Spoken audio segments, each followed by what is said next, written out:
from Duterte. Buo na po ang defense team ni dating Pangulong Rodrigo Duterte para sa kanyang kaso sa International Criminal Court ayon po yan sa kanyang lead counsel.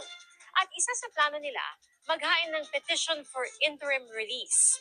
Mula sa The Hague, saksi si Marie Zumali.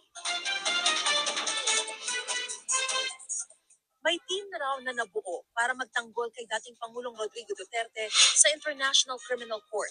Ayon sa lead counsel niya na si Attorney Nicholas Kaufman. I think I have an idea now who I want in the team. In fact, we've finalized a team. It's going to be a core team of a maximum 5 members. I will push the names of the members of the team because I have discussed this with Madam Vice President and we feel it's appropriate that only I speak to the press and furthermore that the press doesn't hound other members of the team. Naniniwala si Kaufman na illegally detained ang dating Pangulo. As far as I'm concerned, he's been illegally detained here and he should go back to the Philippines as soon as possible. Plano raw nilang maghain ng petition for interim release. The interim release is part of the course of this institution. In nearly every case, an application for interim release is submitted. I'll file it when I feel it appropriate. Nauna nang sinabi ni Vice President Sara Duterte na gagawin nila ang lahat para mapauwi sa Pilipinas ang ama na mayoral aspirant sa Davao City. Gusto ko din talaga i-demand na nandun yung mayor namin, nagtatrabaho para sa syudad. Kung hindi kami mag-isip, mga Dabuenyo, kung paano namin madala yung mayor namin doon, wala talagang mangyayari. So, dapat i-exhaust all means possible. Whether it is written in law or it is not written in law, except anything illegal. Revolution is out of the question.